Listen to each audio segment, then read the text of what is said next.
boa tarde a todos. Muito obrigado por estarem aqui. Em primeiro lugar, eu quero endereçar o meu sincero agradecimento à organização do festival, essencialmente porque o primeiro convite surgiu há 3 anos e eles foram suficientemente masoquistas para não desistirem de mim e para me convidarem. Portanto, é com a maior honra e orgulho que estou aqui hoje perante vocês. Fantástica a última palestra que eu vi, extremamente motivante e é muito enriquecedor perceber quais são as nossas origens, o que é que nos motiva, o que é que nos levou a escolher um determinado percurso. E eu não estou aqui para contar, como eu costumo dizer, a minha história muito desde pequenino, porque precisava mais do que meia hora, mas quero-vos, ao fim e ao cabo, transportar através de imagens e de experiências aquilo que tem sido o percurso na fotografia e aquilo que, na verdade, não é uma demanda profissional, embora haja sempre esta coisa de fotógrafo profissional. Essencialmente, é um percurso pessoal. As minhas motivações são 100% pessoais e quando eu faço uma fotografia, quando eu embarco num projeto, quando eu embarco numa ideia, essa ideia essencialmente vem de dentro. Eu quero também, antes de começar, dizer que nós estamos aqui a falar dos nossos trabalhos enquanto entidades individuais, enquanto fotógrafos, mas ainda há pouco, naquela mesa redonda que nós tivemos, de alguma forma quase que deixei entender, nós não valemos por nós próprios. Há sempre pessoas à nossa volta. Eu falei dos meus pais, falei da Magali, assim como poderia falar dos amigos, alguns deles hoje aqui presentes, mas quero agradecer a todas as pessoas que ao longo do meu trajeto de alguma forma me disseram alguma coisa, me motivaram, me inspiraram. Portanto, é graças a eles também que eu estou aqui hoje. Não dependeu só de mim, dependeu também dessas pessoas. Bem, tudo começa com uma vida, não é? Começa numa partícula elementar e eu vou dizer que o meu início na fotografia começou da forma mais deprimente possível. Eu estava, na altura, a tentar acabar, para grande desespero, não é desespero, os meus pais, como vos disse, ainda há um bocado apoiavam-me, mas a tentar acabar o meu mestrado em Economia. E então as minhas viagens, e hoje em dia as pessoas chamam-me essencialmente fotógrafo de viagens, seja o que isso for, mas as minhas viagens eram entre o meu quarto e o frigorífico, entre o meu quarto e a torneira. Eu bebo muita água, por isso é que trouxe, aliás, eu estou muito constipado, vou ter que ir bebendo água. E esta é, na verdade, uma das primeiras fotos que eu alguma vez fiz. Isto foi feito na altura com uma das primeiras câmaras que comprei, uma 300D, e essencialmente foi porque a minha avó tinha visto uma ou duas fotografias que eu tinha feito antes de umas gotas de água e ela simplesmente não acreditou naquilo que eu lhe estava a mostrar. E então o que eu fiz depois do nosso almoço, peguei em 2 tabuleiros, um amarelo e um vermelho, e abri a torneira. Não sei se vocês recordam, mas em 2003, o tempo que desde que vocês carregavam no obturador até que a fotografia era efetivamente feita, demorava um bocado. Portanto, tornou-se frustrante tentar apanhar a água a embater na superfície da água, por assim dizer, e então por isso é que decidi fotografar as gotas de água de frente. E uma das primeiras imagens que saiu foi este ponto de exclamação. Portanto, não sei se era um sinal ou não, mas a minha avó ficou bastante impressionada que pudesse haver um mundo para lá daquilo que é observável. E isso é uma coisa que me fascina. Nós muitas vezes estamos, talvez, um bocadinho obcecados com a ideia de que a fotografia tem que ser 100% representativa daquilo que vemos, e eu julgo que sim, tem que ser a bom da verdade, mas a verdade é que também a fotografia apaixona-me porque permite ver para além daquilo que o meu corpo permite-me sentir outras coisas, permite-me ver de outras maneiras, e eu julgo que, tal como fotógrafos, cientistas sentiram o mesmo. É por isso que se utiliza o microscópio para tentar entender realidades que nós não abarcamos com a nossa visão. E a câmara rapidamente se tornou, enfim, num instrumento para eu poder dar asa a outras coisas que iam dentro de mim. Os meus pais sempre gostaram muito de viajar. Eu julgo que de todas as viagens... Eu nasci quando a minha mãe tinha 18 e o meu pai 20, portanto, mais do que pais eram amigos. E eles não desistiram da sua juventude porque tinha aparecido eu, essencialmente. E então eu andei embrulhado, já vos vou contar algumas coisas, mas o meu pai não tinha problemas nenhuns em pendurar-me em pontos porque ele queria-me tirar uma fotografia, não tinha problemas nenhuns em fazer-me atravessar muros e precipícios achando que tudo ia correr bem. Portanto, não sei, alguma dessa maluquice passou, saudável, claro, e o espírito de aventura de alguma forma sempre habitou dentro de mim. Esta fotografia feita no Salar é um bocadinho do Uni na Bolívia, é um bocadinho reflexo disso mesmo, e também dos tais amigos que nos acompanham em aventuras, como aqui o Francisco, que era o único que acreditava que não ia morrer neste dia, ao contrário de mim e do Carlos, porque nós estávamos metidos dentro da água, com os raios a caírem. E aqui eu sempre gostei, isto para vos contar também um bocadinho, que nós às vezes quando fotografamos temos um imaginário. Eu sou uma pessoa que sonha muito, eu estou sempre a imaginar, eu sou aquele que está a ver a paisagem e deseja por um arco-íris, por um raio e, se for possível, um gnomo. Algo que possa acontecer e que apimenta a fotografia. E eu sempre gostei muito de mitologia grega, e aqui achei que seria boa ideia, em vez de fazer uma imagem bilionésima, uma imagem do Salário de Uyuni, porque não, já que toda a gente tinha fugido com medo, estávamos lá nós os três, porque não tentar recriar um bocadinho a história de Prometeus, que atirou o raio para que a humanidade tivesse fogo. Mas, obviamente, existem estas imagens que nós, de alguma forma, imaginamos e tentamos criá-las, mas depois não há nada que substitua aquilo que é o contacto direto com as pessoas. Ou seja, tentar perceber qual é a sua história, qual é a sua origem, e mais do que tentar colecionar uma espécie de cromo bonito para a nossa caderneta de fotografias, o que isso seja, tentar perceber quem é este homem, quais são as suas histórias, em que contexto é que ele se envolve, ou seja, aproximar-me. E houve uma altura, no meu início fotográfico, que eu julgo que me aproximava até demasiado. Como estão a notar, mais um bocado fugia, não é? Mas tentar descobrir essas histórias por trás das pessoas. E depois a tecnologia foi evoluindo. Eu fiz alguns voos de helicóptero onde tentei fotografar. Um deles completamente foi um falhanço. Ainda hoje tenho as mãos queimadas porque o senhor do helicóptero não me conhecia e perguntou-me se eu queria voar de portas abertas. Enfim, não vou contar a história toda, mas a verdade é que fiquei com falta de oxigênio no cérebro, portanto não sentia grande coisa. E quando aterrei tinha as mãos todas em sangue por causa enfim. A boa notícia é que eu não fiz uma única foto de jeito, portanto não vos trago essa fotografia, mas entretanto existe esta nova possibilidade de nós podermos também fazer fotografia aérea e ver o mundo de outra perspectiva, ou seja, não a gota, não só a paisagem, não só a pessoa, mas enfim, todo o contexto, já que não posso voar, não é? Por mim próprio. E essa história começa essencialmente com vulcões. Eu tinha mais ou menos 6 anos quando os meus pais me levaram para os Açores e eu vi pela primeira vez não esta paisagem particular, mas uma paisagem vulcânica, e o meu pai, cheio de boa vontade, o meu pai já na altura tinha trocado a paixão da fotografia pelo vídeo, portanto ele andava com um caixote gigante, deu-me uma câmara fotográfica que durou mais ou menos, desde que ele me deu até que eu a estraguei, 1 minuto. Portanto, eu estava na Ilha Terceira, não sei se aqui alguém é da Terceira ou se já foi à Terceira, mas há uma piscina chamada Pescoitos, ok, Pescoitos, ainda por cima, nham-nham, não é? Bom. Mas eu gosto muito de água, portanto fui até à beira da água, tropecei, caiu e a câmara, portanto estraguei a câmara. Portanto, o meu início na fotografia foi um verdadeiro desastre, mas ficou a semente na cabeça das paisagens e de como são incríveis, e era diferente daquilo que eu tinha, ao fim e ao cabo, vivenciado enquanto lisboeta, a cidade, embora metade da minha família seja de Tomar e de Amarante, portanto tive uma grande componente de campo, digamos assim, mas convenhamos que é um bocadinho diferente. Quis o destino, mais tarde, eu fui fazer uma coisa que disse que jamais faria na minha vida, que era dar aulas. Eu não me via a falar para ninguém, sempre adorei ser aluno, mas falar para outras pessoas não. Mas, de facto, fui para Timor-Leste, e aquilo que era para ser uma experiência de 3 meses acabou por se transformar numa experiência de 3 anos. Foi apaixonante e, essencialmente, permitiu-me estar ao lado de um país incrível que é a Indonésia, e do qual havia como se lembram, certamente, havia uma grande propaganda contra a Indonésia, porque tinham invadido Timor, e eu estava preparado nem sequer para gostar da Indonésia. Portanto, mente de alguém jovem que ainda não, se calhar, viveu aquilo que deveria ter vivido, e para entender que existe uma grande diferença entre os regimes estabelecidos e aquilo que são as pessoas no seu dia-a-dia. E é aí que eu entro em contacto pela primeira vez com os vulcões, muitos anos depois, já sem estragar a câmara ao fim de 1 minuto.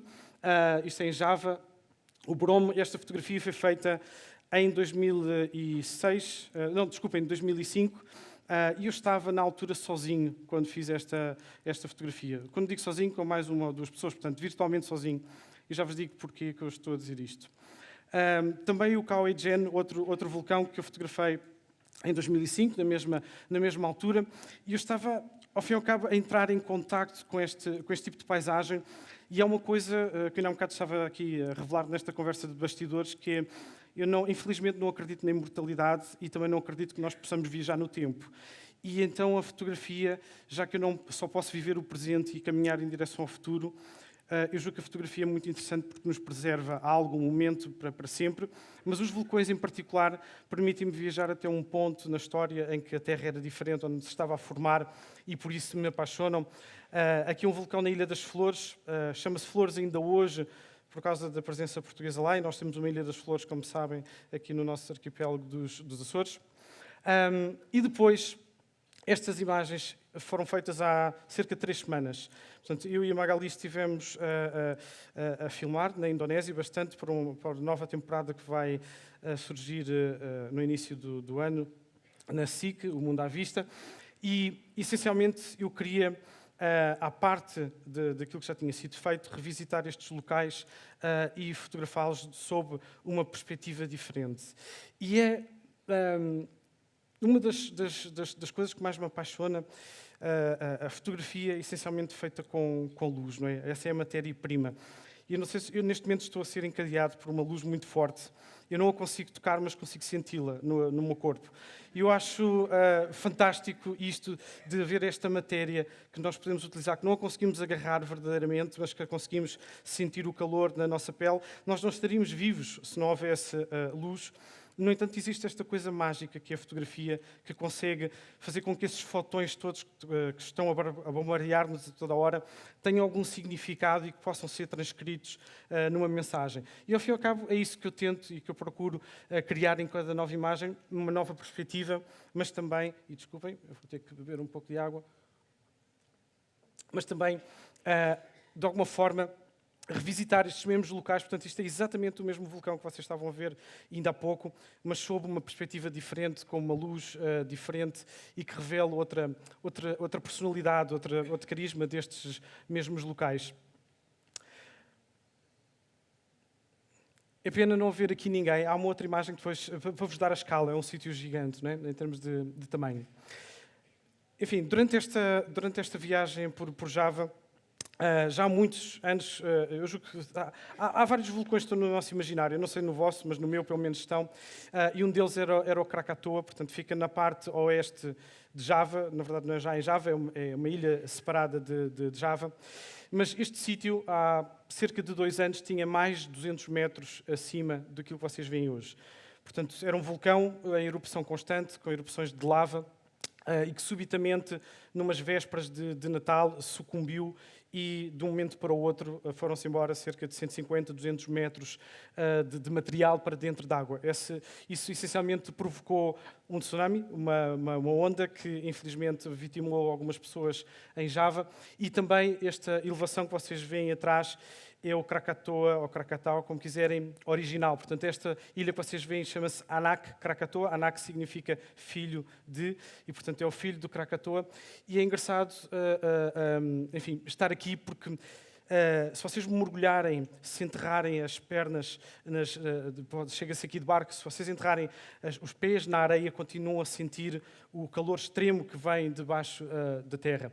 E o que é engraçado ou curioso é que a pessoa que nos levou lá não quis subir. Portanto, diz alguma coisa. Eu e a Magali estivemos sozinhos durante 2 dias nesta ilha.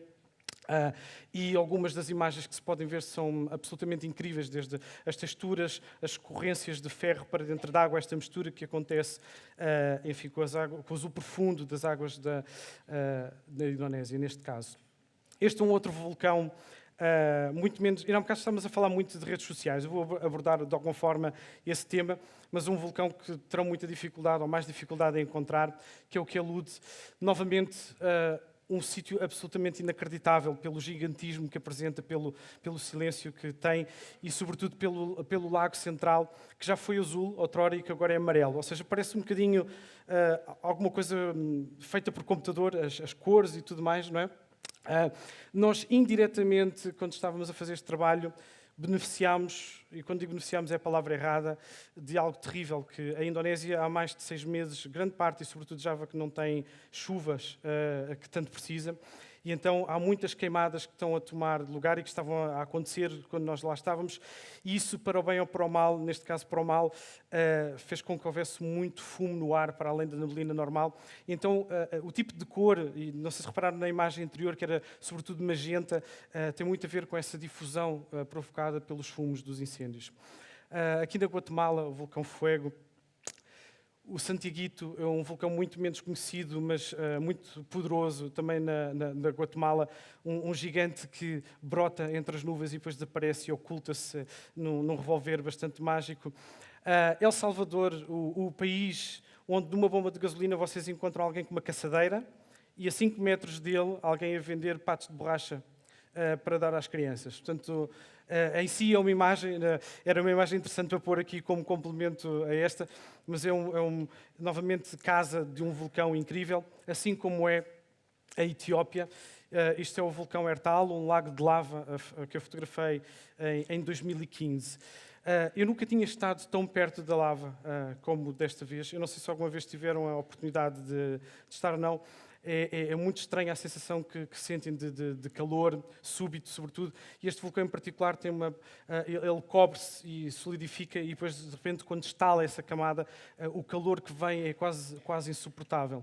E neste sítio, que é na depressão de Danakil, e este é o ponto que eu quero fazer, às vezes nós encontramos também aquilo que são, nos sítios mais inóspitos, as profissões mais duras que eu alguma vez encontrei na minha vida. Uma delas, os mineiros de sal. Portanto, há pessoas que todos os dias, sobretudo homens, que todos os dias esperam por caminhões que os vão levar para trabalhar. Portanto, eles não têm a certeza absoluta se vão ou não participar desta caravana que depois vai extrair o sal, mas todos eles esperam de manhã e depois vão com um conjunto de dromedários ao longo de um deserto de sal, onde depois, com ferramentas rudimentares, vão partindo os blocos do chão, vão talhando em pequeninos tijolos, digamos assim, proporcionais, que depois os dromedários, enquanto isto acontece, e não sei se estão a reparar, todas as imagens são muito brancas, há um predomínio muito grande, é inexplicável a sensação de calor opressivo e ao mesmo tempo a ausência de cor, ou seja, o branco total a rodeá-los, e os camelos, aqui estão, o dromedário neste caso, à espera de ser finalmente carregado com estes blocos que depois são transportados de volta e, em média, um homem destes pode fazer qualquer coisa como 200 euros mensais. Este é o seu salário mensal com o seu trabalho. Aquele primeiro trabalho foi feito em 2015. Em 2016 regressei e isto é uma imagem aérea exatamente do mesmo sítio onde vocês viram a primeira fotografia, com a coluna de dromedários a vir da esquerda e da direita. Portanto, não é exatamente no mesmo sítio, é no mesmo local, mas também, novamente, para mostrar como uma mudança de perspectiva nos conta uma história completamente diferente.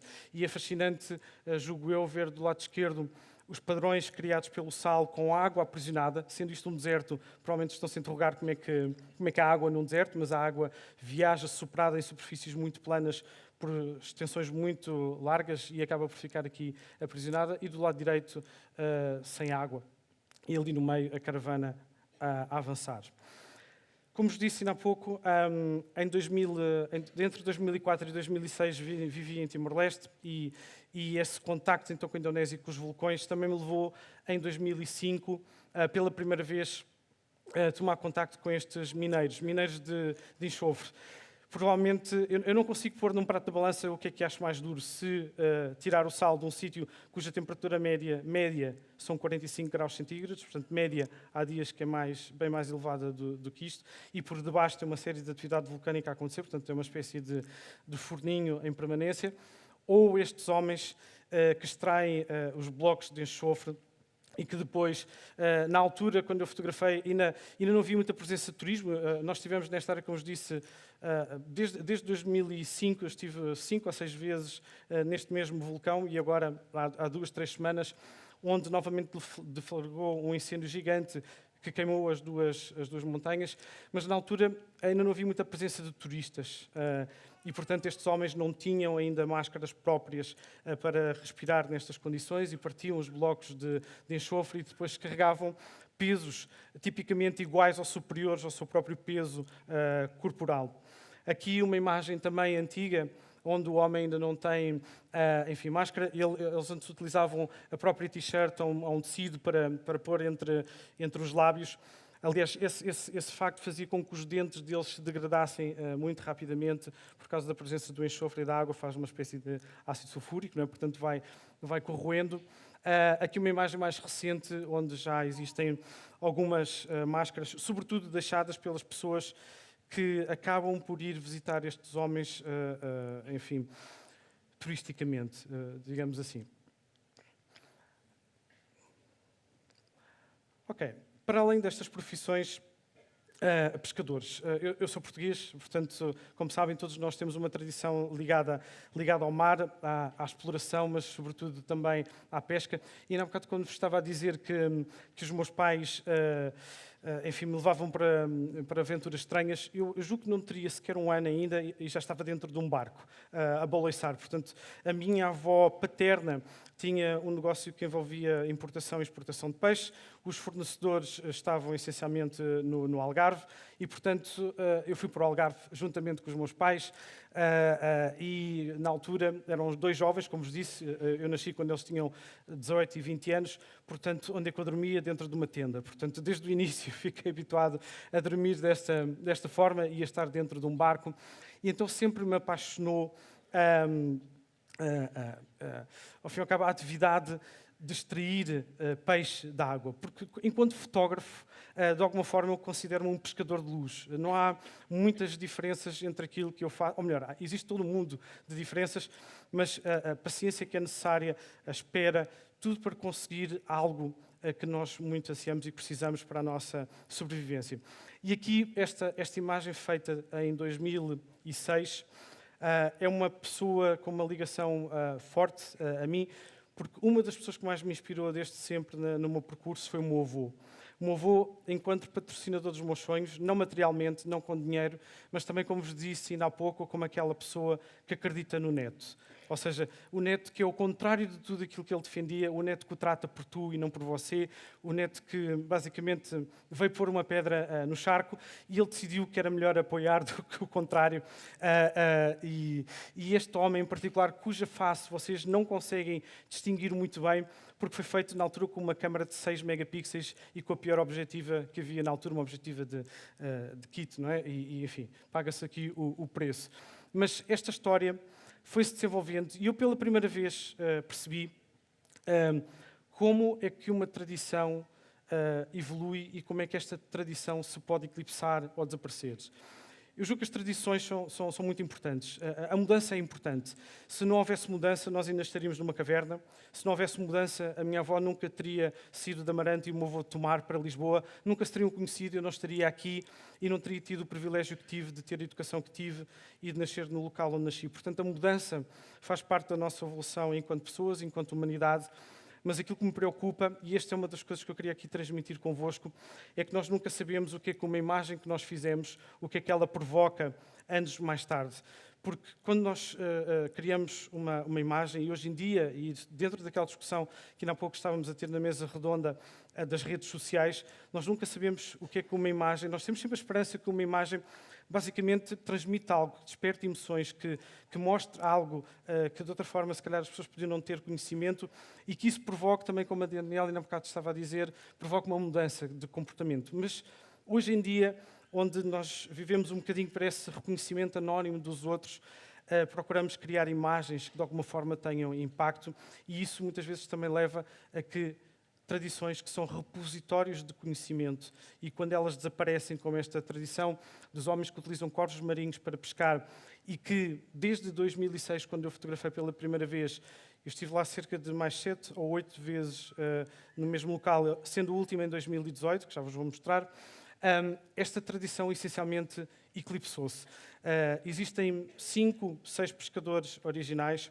A maior parte deles estão devotos, hoje em dia, ao turismo, portanto, podem pousar para fotografias, podem, enfim, de alguma forma, participar nisto, mas, essencialmente, uma das principais perguntas que eu tinha para estes dois irmãos, eles têm 91 e 92 anos, desde jovens que são amigos e andam à luta e brincam e pescam, e eu queria perguntar a estes dois homens de 91 e 92 anos, que não serão para sempre eternos, o que é que eles achavam desta alteração? Desde o momento em que nós nos conhecemos, em 2006, até hoje, e com toda a transformação que houve ao nível turístico, sobretudo interno, primeiro chinês e depois internacional, qual era a opinião deles sobre esta modificação? E a resposta deles foi, por um lado, estamos muito contentes, porque nós temos a consciência que os nossos filhos e os nossos netos não se preocupam com a tradição como nós nos preocupamos e nós sofremos tanto e passamos por tantas faltas que é bom que, de alguma forma, exista isto para que nós possamos ter recursos financeiros para que eles tenham uma vida melhor e que possam aspirar a algo de diferente. Resposta número 1. Mas a resposta número 2, logo a seguir, foi: estamos profundamente tristes por perceber que, na verdade, isto desapareceu e já não existe. E connosco vai desaparecer, de facto, algo que é muito querido. E então, parte destes protagonistas são também os corvos marinhos, obviamente, e todo o carinho, que aqui é um obrigado meu e da Magali, que nós fizemos este trabalho conjuntamente em 2018, estes homens por nos deixarem entrar nas suas casas, por nos abrirem as portas, não só agora, mas desde sempre. E eu julgo que, ainda há um bocado quando vos disse que uma fotografia não pode ser nunca mais um cromo na nossa caderneta, é um bocado isto. E alguém falou ainda há um bocado, já não me lembro quem, dizia que voltava muitas vezes ao mesmo local. E eu acredito nisso. Eu sou lisboeta e acredito que não conheço Lisboa como devia. Portanto, como é que eu posso dizer que conheço a realidade destas pessoas, ou destes países, ou destes locais, sem, na verdade, regressar muitas vezes? E por falar em regressar muitas vezes, o Ghana, em 2014, eu e a Magali fomos convidados por uma ONG para fazer um trabalho sobre crianças que eram utilizadas como mão de obra escrava no Lago Volta, no Ghana. E nós fomos lá fazer esse trabalho. Ainda hoje não podemos mostrar grande parte desse trabalho, por razões que não interessa agora aqui discutir, mas ao fazer esse trabalho, sem querer, tropecei noutra história. E hoje alguém perguntava, falava do foco, já não sei quem é que fez essa pergunta, como é que nós descobrimos a história que queremos documentar. E sim, de facto, há muitas histórias que envolvem planeamento. Nós investigamos, tentamos perceber o que é que existe, o que é que não existe nos locais. E há coisas que simplesmente acontecem porque nós acreditamos que podem acontecer ou porque gostamos muito de algo. E eu gosto muito de água. Aliás, eu espero não estar a meter muita água hoje aqui. Eu gosto muito de água, e onde a água é algo onde tipicamente quero ir, e sem querer, no sítio onde nós estávamos alojados, há este lago que se chama Lago Bossumto, que foi criado por um impacto de um meteorito, e estes homens, que são Ashanti, acreditam que a água, na verdade, não é meramente água, assim como para o indiano o rio Ganges não é meramente um rio, é um Deus. E, portanto, para eles esta água é divina e é por isso que eles utilizam estas pranchas de madeira para navegar e depois para pescar, que novamente é algo que eu gosto e, portanto, atraiu-me.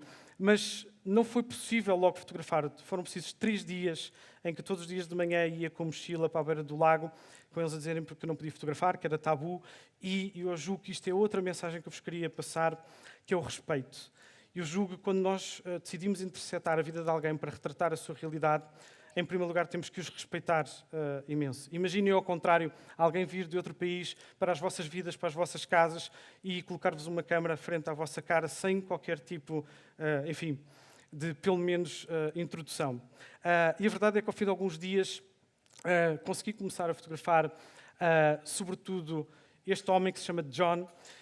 O John atraiu-me por ser a única pessoa daquele conjunto de homens que eu considerei que tinham um coração puro. Não pediu nada, não pediu dinheiro, simplesmente achou interessante que eu estivesse motivado pela história dele, quisesse contar a história dele. E ele é uma espécie de outcast, de pessoa que não é muito prezada pelos demais, porque ele não caminha bem, portanto não pode remar tão longe, porque se cair dentro da água para voltar é mais complicado.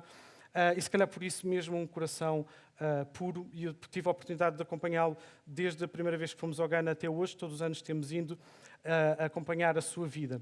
E uma das coisas que eu vos queria dizer é que o John tem vários filhos, e quando nós pensamos no verdadeiro valor da imagem, ou seja, vocês tiram fotografias porquê? Gostam de fotografar porquê? E este homem que abriu no penúltimo ano, finalmente, realmente, as portas de casa dele. Eu já tinha visto a parte exterior da casa dele, mas realmente entrar e dar-me acesso à esposa dele, à irmã dele, à mãe dele. E eu fiz um conjunto de fotografias a ele e não estava à espera, que acontecesse algo. Eu imprimi essas fotografias numa impressora pequenininha, ofereci, eu tento sempre retribuir quando é possível as pessoas dando imagens que eu lhes fiz. E aquilo que eu não estava à espera, quando nós voltámos este ano ao Ghana, nós estivemos lá em março, que ele desse a infeliz notícia que a mãe dele e a irmã dele já não estavam presentes. Ou seja, ele não tinha nenhuma foto sequer das duas, quanto mais impressa, e essas fotos não estão aqui porque não importa estarem aqui, são fotos dele, para ele, mas para perceberem às vezes a importância que um simples retângulo pode ter na vida de alguém. E ele teve uma péssima ideia, ele vai ter outro filho e vai chamá-lo de Joel. Eu já disse que era muito má ideia, porque lhe sai qualquer coisa vagamente parecido comigo, ele está metido em apuros. Enfim, mas esta é a história do John. Novamente, dentro daquele conjunto de documentários que nós temos feito, nós queríamos ir... Era um sonho antigo ir ao México ver o Dia dos Mortos, antes do filme Coco, da Pixar, ter aparecido, que é um problema, e nós temos, quando estamos a falar das redes sociais, porque não falar de um filme, não é? De repente, porque surge um filme e toda uma realidade é alterada, nós falávamos com as pessoas locais e perguntávamos qual foi o impacto que um filme teve no turismo e na presença das pessoas, e eles disseram gigante. Alterou completamente, de tal forma que o Dia dos Mortos já não é bem um dia para mexicanos, é um dia para outras pessoas que se pintam, enfim. E na procura dessa história, novamente, pescadores, estes pescadores que estavam mais aparaltados do que o costume, porque era Dia de Mortos, e estavam muito bem vestidos, mas novamente alguém que utiliza a pesca para obter o seu sustento. E eu julgo que isto é uma bela analogia para a vida, porque todos nós, eu não sei qual é o vosso objetivo na vida, eu já vou falar qual é o meu, mas eu julgo que é espetacular nós podemos ter diferentes estratégias para chegar a uma mesma finalidade. Todos eles querem peixe, mas chegam ao peixe de uma maneira diferente. E eu julgo que viajar, conhecer outras pessoas, outras culturas, essencialmente dá-nos diferentes ferramentas mentais e pessoais de atingir o mesmo objetivo. Nós tornamos-nos melhores, mais completos, da mesma forma que estes homens, ao pescar de diferentes artes, uns têm uma simbiose perfeita com corvos marinhos, outros simplesmente atiram redes e outros utilizam redes em borboleta para pescarem. Agora, ainda há um bocado dizia-vos que uma das coisas que me atraía nos vulcões era poder viajar no tempo, um pouco para trás, e já não existem muitos povos nómadas. Nós já fomos, acho que já nem nos lembramos do que é que isso é, do que é que isso significa. E um dos trabalhos que fiz foi precisamente em 2015 e depois em 2016. Em 2015, seguir uma família perfeitamente anónima, peço desculpa, que nunca tinha tido sequer contacto com turistas, e segui-los pelas paisagens da Mongólia. Eu vi que o Timothy Allen esteve aqui o ano passado. O Timothy Allen tem um trabalho brilhante também sobre os cazaques e sobre os caçadores com águias na Mongólia. E esta era uma dessas famílias, e eu julgo que esta sensação de pequenez, de desamparo, ou seja, o que é estar num sítio tão remoto que não existe Instagram, não existe Facebook, o telefone de satélite que eu pedi à Vodafone para utilizar, só para dizer à minha mãe e ao meu pai que estava bem, que não funciona, e de repente ficam vários dias sem se poder dar notícias, mas essa sensação de desprendimento e, sobretudo, de uma família que me aceitou a mim. Eu, na altura, não fui com a Magali, foi com um amigo meu, que é o Francisco, que era o que estava a segurar a lanterna ainda há pouco, mas acolherem duas pessoas para dentro das suas vidas. Na verdade, não nos levarem a sério no primeiro dia, porque quando nós queríamos fazer 50 ou 60 km a pé, eu estava com 12 kg, ele com 10, por montanhas, nós sem cavalos, eles a cavalo. Eles acharam que nós não estávamos propriamente bem, mas é espetacular ver a transformação ao fim do primeiro dia, quando viram que nós estávamos a sério e que realmente estávamos interessados, quando de repente partilhar uma bolacha ou partilhar alguma coisa se torna num ato de extremo significado. E nós, enquanto portugueses, sabemos o verdadeiro valor da comida, não é? Eu julgo que aquilo que define um português é aquela pessoa que é capaz de estar a comer. Quantos portugueses é que estão aqui? Ok. Está dominado. Eu julgo que vocês sabem que nós temos aquela capacidade de estar à mesa e falar com muito orgulho daquilo que comemos e daquilo que queremos comer no futuro, não é? Portanto, nós temos essa capacidade. Portanto, imaginem partilhar uma bolacha. É fantástico. Mas aqui, avó e neto... Este rapaz é o Beric, e aqui vou mudar ligeiramente. Toda a gente já viu imagens de caçadores com águias, não é? Há vários trabalhos feitos sobre os caçadores com águias, mas eu quero só contar duas pequenas histórias. Esta, com o Beric, que vocês devem ter visto, inclusivamente, num documentário feito pela National Geographic já há uns anos. em que, na verdade, o pai dele passava o testemunho para ele, Beric. Mas foi engraçado porque a forma como nos conhecemos, a forma como se quebrou gelo, digamos assim, foi fazer um jogo que envolvia bosta de vaca. Ou seja, havia um intérprete, há sempre um intérprete, há sempre alguém que nos ajuda. O intérprete, na verdade, quis ir dormir mais cedo. Obviamente, eu não falo cazaque. Mas há linguagens que são universais, não é? Sobretudo a linguagem da brincadeira. E ele, na verdade, é um rapaz forte, crescido, mas continua a ser um miúdo por dentro.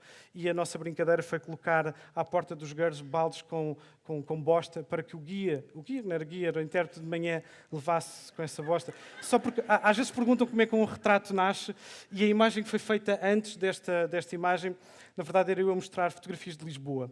De onde é que eu vivia, quais eram as minhas origens, porque eu, na verdade, estava a tentar conhecer as origens dele e quis também partilhar as minhas.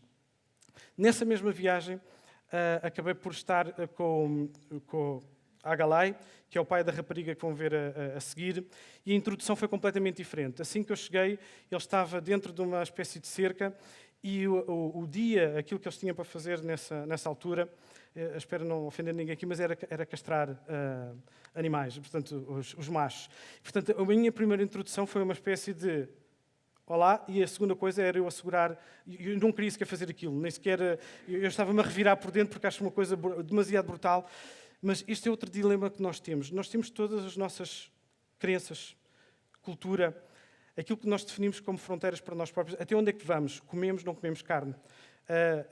Qual é o nosso respeito pelos animais? De que forma é que os devemos defender? Mas depois, ao dia em que decidimos interferir visitando outras culturas. E até que ponto é que nós devemos dizer não, desculpa, eu não quero participar nisto porque eu não concordo com isto, ou de facto devemos fazê-lo porque para eles faz sentido e nós não estamos mais certos, neles mais errados do que nós. E este é um dilema de ato, de ação-consequência, não só de quem fotografa, mas de quem visita, de quem de alguma forma toma a decisão de interferir e de entrar na vida de alguém, seja ela quem for. E depois há Chopin, uma história fantástica de Girl Power, em que alguém com 14 anos, num universo dominado de 99,9% por homens, consegue vencer o Eagle Hunting Festival. E daí, e é só isto que eu vos queria pôr a pensar, uma rapariga que tinha... Eu ainda há um bocado disso, a mudança é normal, a mudança é necessária, ela acontece, não podemos travá-la, mas só vos quero deixar a pensar nisto. Esta rapariga tímida, muito feminina, mas muito forte, que protagoniza este ideal, é hoje em dia uma rapariga de Facebook, de Instagram, e que, na verdade, foram-lhe dadas todas as oportunidades, mas aquela Ash Chopin já não existe, porque foi transformada, não é? E é algo que eu cada vez mais, sempre que parto ou que fotografo alguém, e muitas vezes nós temos que fotografar porque sentimos que é importante, mas ao mesmo tempo até onde é que a nossa ação vai e o que é que provoca. É essencialmente algo para vocês pensarem, e se quisermos continuamos a discussão a seguir nas perguntas e respostas.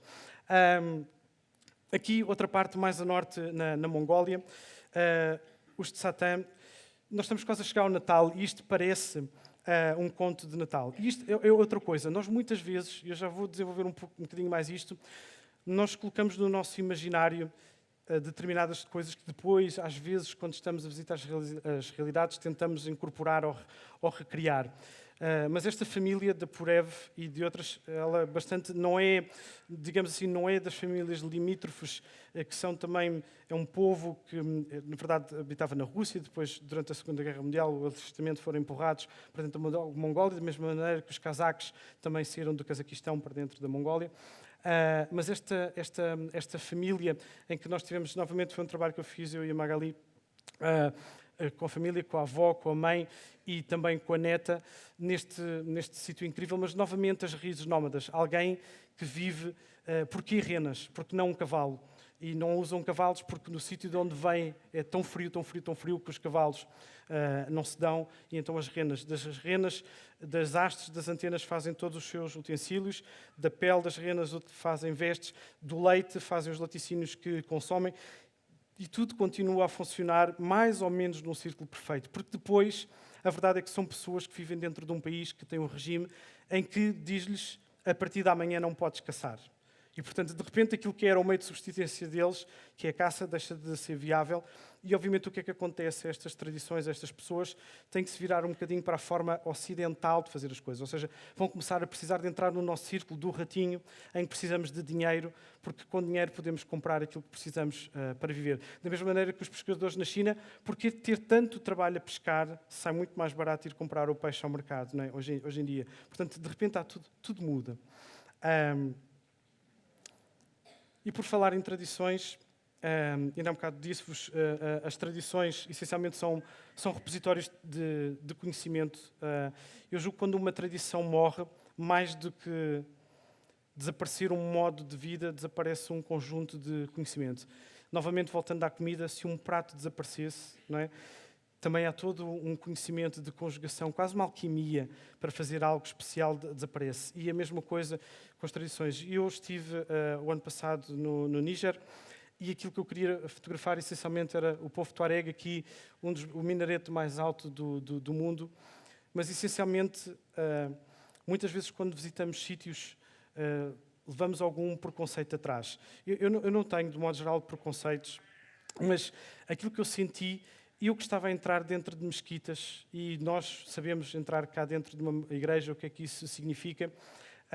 Quando nós entramos dentro de uma mesquita com uma câmara fotográfica, olhem, se vocês entrarem numa igreja cá, o que é que isso significa também entrar com uma câmara fotográfica. Mas aquilo que eu senti num povo muçulmano foi que eu era muito bem-vindo.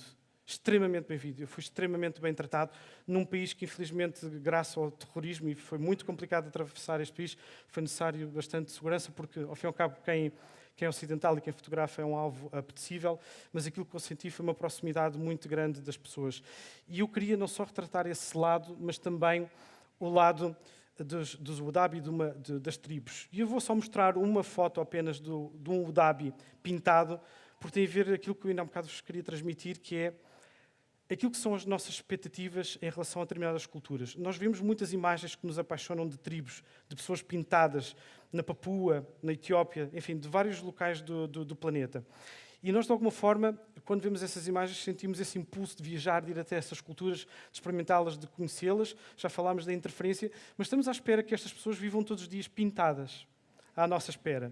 E as coisas não são assim. As coisas não são assim. E é isso que eu vos queria dizer. As pessoas não estão lá assim o dia inteiro. São pessoas normais, que levam vidas normais, que carregam água porque precisam de água, que atravessam tempestades de areia porque elas existem, não vivem num mundo perfeito, orquestrado, à nossa espera para que nós cheguemos lá e possamos fazer uma bela fotografia. E é isso que vos quero transmitir. Guardam gado como, enfim, porque é isso que eles são, nómadas e guardadores de gado e não necessariamente pessoas que estão embonecadas. Embora seja muito bonito ver as suas tradições, eu julgo que as senhoras iam ficar muito interessadas porque eles apraltam-se todos, rolam os olhos e mostram os dentes altos e emitem sons para atrair, e eu julgo que há ali um período de carência onde se não ficarem satisfeitas, dá direito à troca. Portanto, a coisa não está nada mal pensada. Agora, só para concluir, o que é que vos motiva, ao fim e ao cabo? Eu ainda há um bocado, alguém disse, eu julgo que foi o Bernardo que estava a dizer, acho que estavas a dizer que a motivação não é a felicidade, mas sim ter um propósito, não era? Algo assim. Eu concordo e não concordo ao mesmo tempo, ou seja, são as duas coisas. Uma coisa leva à outra. Porque eu julgo que o único propósito que eu tenho em estar vivo é ser feliz. Eu acho que só isso é que faz sentido. Que outra motivação pode existir do que sermos felizes? Agora, realmente, para sermos felizes, temos que ter um propósito, temos que ter um farol, qualquer coisa que nos leve até algum sítio. E eu julgo que as pessoas são o maior ativo que nós temos no planeta, são aquelas que são capazes de destruir, mas também de criar, são aquelas que são capazes de nos mudar, de nos interceptar, de nos tornar melhores pessoas, por assim dizer. E aquilo que, na verdade, desde o início, me motivou na fotografia, e a fotografia é uma linguagem universal. Eu não preciso de saber falar 20 línguas, sei umas quantas, mas a fotografia é uma linguagem universal. Um sorriso é uma linguagem universal. E nós podemos utilizá-lo, essencialmente, as várias pessoas que eu fui conhecendo ao longo do caminho, independentemente de interpretarem o hinduísmo de uma maneira ou de outra, independentemente de serem budistas, de acreditarem que os seus familiares os visitam num dia específico do ano e que, na verdade, aquilo não é uma celebração da morte, mas uma celebração da vida. De alguém acreditar que uma estátua a fumar cigarros vai atender os seus desejos mais profundos, como acontece na Guatemala, numa fusão entre as crenças que são cristãs, católicas e o paganismo, mas de uma forma interessante, apaixonante. Porquê é que estas pessoas estão mais ou menos erradas, não é, do que nós, por muito estranho que pareça? Será que é um regime político, o mau, dentro da cabeça de alguém, a fazer levar-nos a ser de determinada forma? Tentar entender como é que culturas tão afastadas como este homem na Papua pode ser uma espécie de inversão de uma mulher numa tribo etíope. Ou seja, a mesma estratégia, o adornar as presas de porco, a utilização das conchas, como é que algo tão separado geograficamente, tão distante, na verdade é tão parecido? O que significa que nós, dentro da nossa unicidade, dentro da nossa singularidade, dentro das nossas diferenças brutais que temos, somos também, essencialmente, muito, muito iguais, muito, muito parecidos. E eu julgo que todos nós queremos amar, queremos ser amados, queremos que alguém goste de nós, queremos nos sentir em segurança, mas tudo embrulhado numa única palavra, eu diria, nós queremos ser felizes. E eu julgo que estas pessoas, aquilo que têm para me dar a mim e a vocês, através de imagens, ou vocês próprios, enquanto pessoas que vão a fazê-las, é essencialmente isso, mostrar-vos que nós não estamos corretos, nem estamos errados. Há simplesmente várias maneiras de pescar, há simplesmente várias maneiras de fotografar, há simplesmente várias maneiras de ver o mundo, e que para podermos ver o mundo, se eu quero ter uma mudança de perspectiva sobre um assunto, vocês são o meu assunto, eu tenho que mudar de ponto de vista, eu tenho que fisicamente deslocar-me.